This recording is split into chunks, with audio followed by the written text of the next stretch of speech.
Hello, everyone, and welcome to the program. This is Sunday Politics on Channels Television. I'm Sean Kimaloye in Lagos. Nigeria's COVID-19 cases have grown over the 1,000 mark. About double of that figure has now come. Over a week ago, it was just a little above 500 when I was with you right here on the program. As of now, the figure of the confirmed cases stands at 1,182 with 87 new cases of COVID-19 reported late last night. 33 in Lagos, 18 in Borno, 12 in Osun, 9 in Katsina, 4 in Kano, 4 in Ekiti, 3 in Edo, 3 in Bauchi, and the first and only case in Imo so far was recorded yesterday. So far, 222 people have now been discharged, while 35 death cases have now been reported. In Kano, there is particularly an unpleasant scenario playing out, with at least 11 persons said who have died in the last day or so. The cause of death is not yet known, but it might not be unrelated to the coronavirus in the state. Meanwhile, the COVID-19 testing laboratory in Kano State has remained shut for the past 3 days or so, following reported lack of testing materials. Some of the staff in the laboratory were also said to have tested positive for COVID-19, prompting the shutting down of the facility. There are, in fact, more worrisome figures now being reported, perhaps unconfirmed just yet, that about 640 persons have reportedly died under mysterious circumstances in the last 1 week. Let's speak to the Minister of Health for some answers into some of these situations and the efforts the federal government is having in the containment of the COVID-19. The Minister of Health and the Director of the NCDC met earlier with the President earlier this evening, President Muhammadu Buhari. Let's get some insight on the latest efforts of government. The Minister of Health, Dr. Osage Ehanire, joins us from Abuja. So thank you, Honorable Minister, for coming tonight. I know that it's a busy period for you, but let's get started with the conversation around the efforts of the federal government in curtailing this deadly virus, coronavirus. In Kano, has there been any confirmed relationship between the mysterious deaths that have been recorded in their numbers and the coronavirus? We have been studying the situation in Kano very closely and speaking with the authorities there. I spoke with His Excellency, the Governor, this evening, and we are going to send a high-ranking fact-finding mission to visit the Governor and visit the state. His Excellency, the Governor, has assured us that the death pattern there does not appear to be out of usual, out of what will be normal and the case for the period of time. But the fact-finding mission will be able to help us to diagnose what the situation is. It is not really clear that they are coronavirus or COVID-19 related. Are you worried, Honorable Minister, if you look at the number of, in the last 1 week or so, when we first heard the first case in Kano State and how it has exponentially grown into almost 100 in the last few days? Are you worried about the rate at which things have gone in Kano State on coronavirus? Yes, we are concerned. We are concerned about that, and part of what the fact-finding mission will be doing is to look into the processes and also see where there is room for improvement and where the government Ministry of Health there will be able to get some assistance in improving the activities around surveillance, testing, case finding, and contact tracing and isolation. So we are concerned, but we believe that the ministry is doing its best and will be able to benefit from input from the Federal Ministry of Health and the other experts. It does look, Dr. Ehanire, it does look like the case in Kano State is a bit more worrisome because of the way things are going. Are you treating the Kano case as some kind of emergency, or some kind of, are you isolating it on a special basis?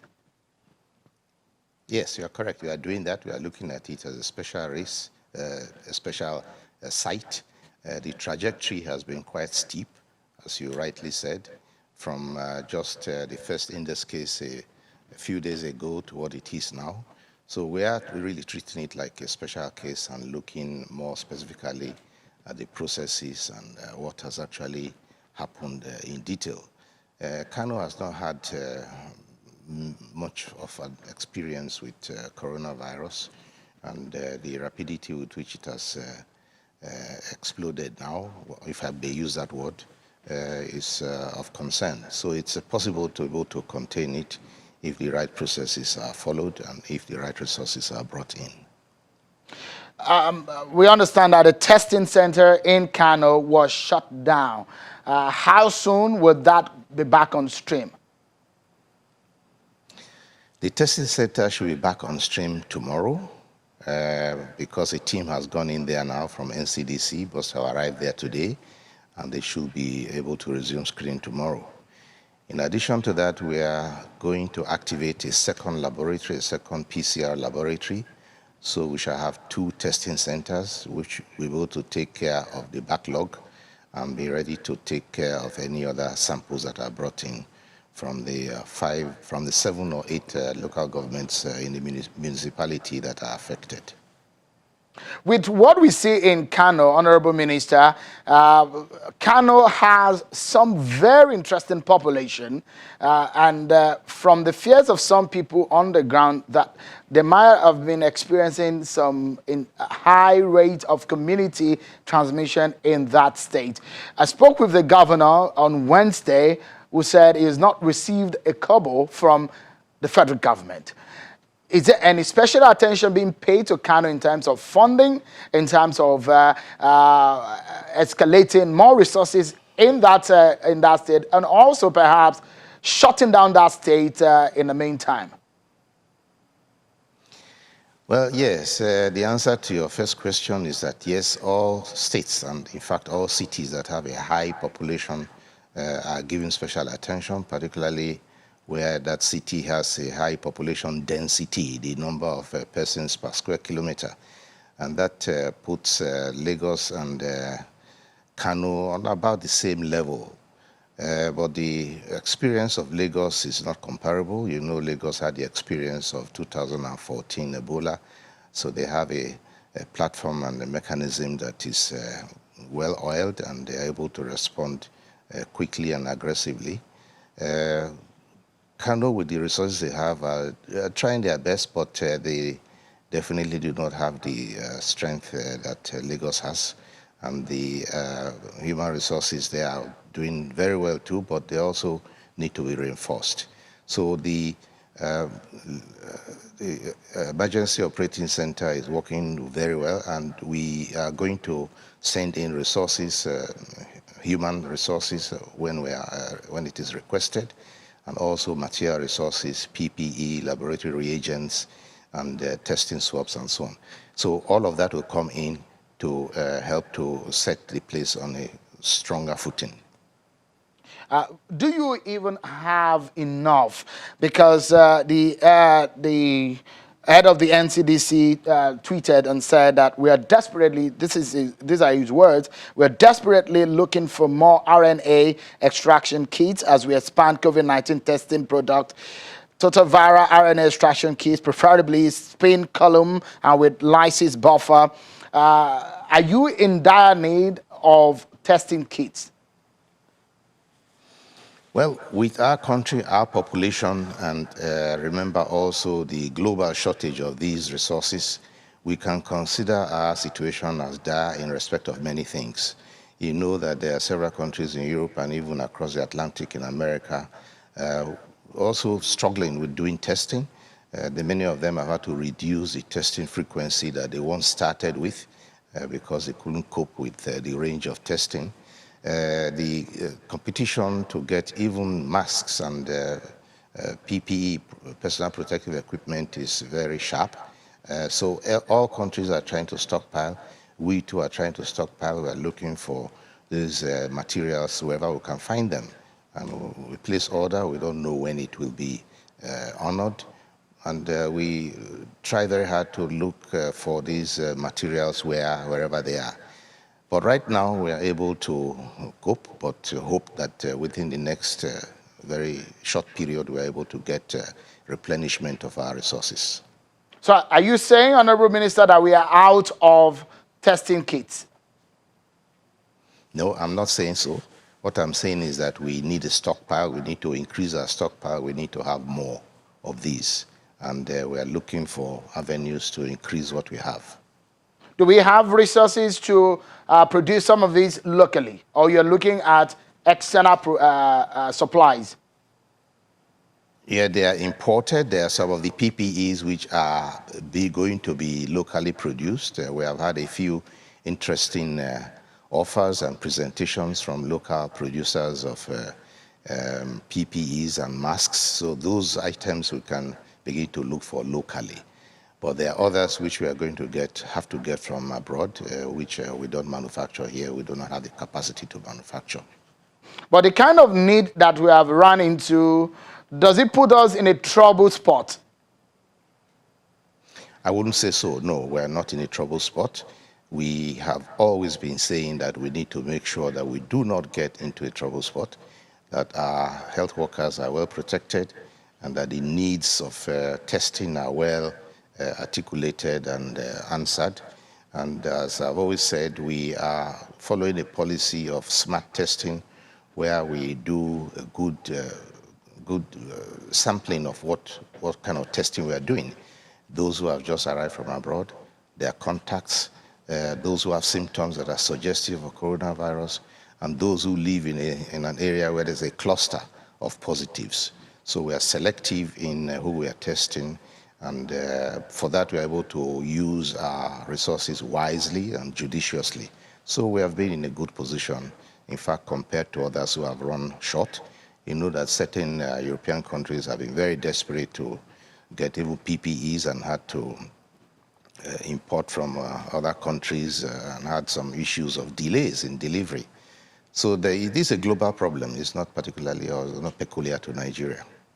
So, Honorable Minister, you met with Mr. Dr. Iyekwazu. You and Dr. Iyekwazu briefed the president today. What did the president tell you? Can you tell us? Well, the president was very upbeat and very pleased at what the situation is like. We gave him a good briefing on what the PTF has been doing so far, on the challenges that we have faced, and also the achievements so far during the period of lockdown. So that was largely the essence of the conversation. So when is the lockdown likely to be relaxed or lifted? The president will make that announcement in his own time. We gave him the facts, and he will consider the facts and make his own announcement using his own wisdom. From the time the president addressed the nation, we had just barely 400 cases at the time. 2 weeks ago, when he extended the lockdown by 2 weeks, now we have over 1,000. Does it make sense to relax a lockdown or to extend it from a professional point of view, Dr. Ehanire?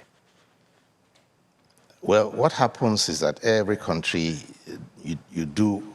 you balance the medical and health-related benefits from the economic-related benefits, because you have an economy you don't want to kill. You also have a health side that you don't want to destroy. So it's a very delicate balance which you need to do, and all countries do that. It's not only in our country. You know that even in the United States they have that debate all the time. Do we open the economy now or do we not open it now? Here, the decision has to be tailored according to the needs of our country. Every country weighs its own risks and benefits and decides what is best for her. And in our case, we present the facts to His Excellency the President, show him what we think of all the pros and cons, and give him the options, and then leave him to use his wisdom to make the choice. So we have about 26 or more states in Nigeria out of 36 states. So we just have about 9 or 10 states that are now somewhat, for now, immune to coronavirus, as they don't have the confirmed case just yet. And the governors are saying there should be lockdown of interstate borders. In that sense, would you say that we have crossed that dangerous curve on the graph in the cases that have been confirmed in our situation of the handling of coronavirus in Nigeria? Well, in the first place, there's no state that is immune. So when you say some states are immune, that's not quite right. There are some states that have not yet had any coronavirus infection. They have not had any case. And if we could actually keep those states free of coronavirus, it would be our preference. But the virus is something that is carried by human beings. It is carried by a person who will travel from one place to the other. And the essence of advising stringently that all persons who do not have to travel should not travel. You should delay or postpone non-essential travel is to prevent the risk of transmission of a person who has symptoms or probably no symptoms at all, leaving one state and seeding it to another state. So that appeal has been made severally, and when the governors were making their own recommendations, they had that in mind. So yes, we do think that the restriction of movement contributes so significantly to limiting the risk of transmission. But can you tell us whether or not we are in a sort of a decline in terms of, on the graph, the curve that a lot of people will say perhaps maybe we have peaked on in the cases that we are handling? No, I don't think we have peaked. If you are talking of flattening the curve, not quite yet. We have not peaked either. So the situation is still developing, and as the testing becomes more efficient, many more tests have been done, and more positive cases have been identified, the figures will rise. So exactly when it will peak, we can't exactly predict. The figures that the projections we see, the modelings we see show that it will go on for a while, but all those are in themselves not 100% sure. Honorable Minister, tell us, there has been some concern by citizens saying that they have approached some testing centers and they were turned back. Where exactly does any citizen, apart from the ones that you are tracing, there's someone who, in the case of Lagos, who said he went to somewhere around Marina. He was turned back to Yaba. From Yaba, he went there, he was turned back because he says he has symptoms. And so he's worried about where he could turn to. So where does one go to get tested?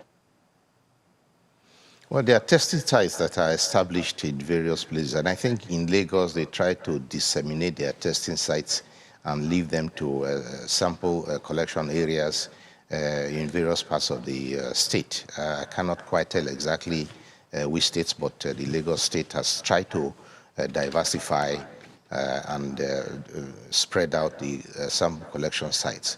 But you asked just now about the commodities that we use. We use them judiciously. If you turn up and say you want to be tested and you do not meet the criteria for testing, you are likely to be politely told not to bother now because we want to know that there is enough evidence to use the testing kit on someone who will likely be a yield.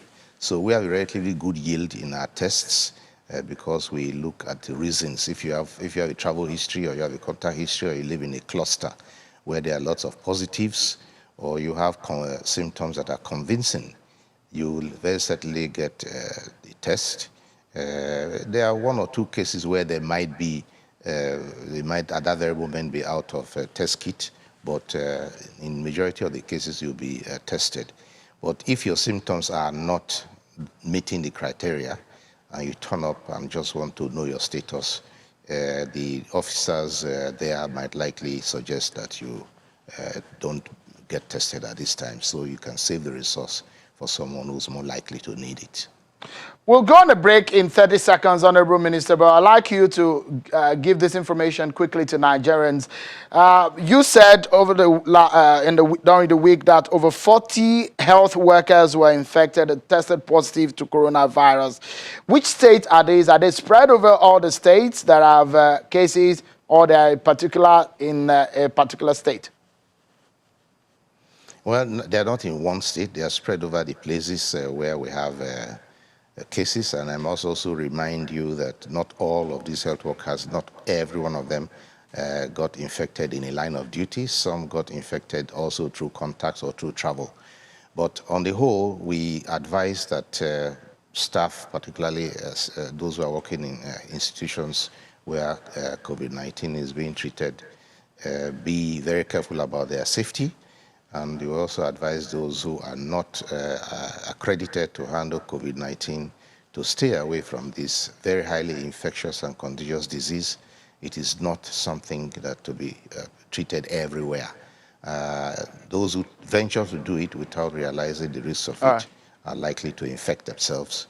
And this is not what we need, because you may all, those are their family, they may also endanger their family when they get home. Dr. Osagie Ehanire, Honorable Minister for Health, thank you so much for some of the insights you're giving tonight and the education you're giving to Nigerians. Thank you so much for coming.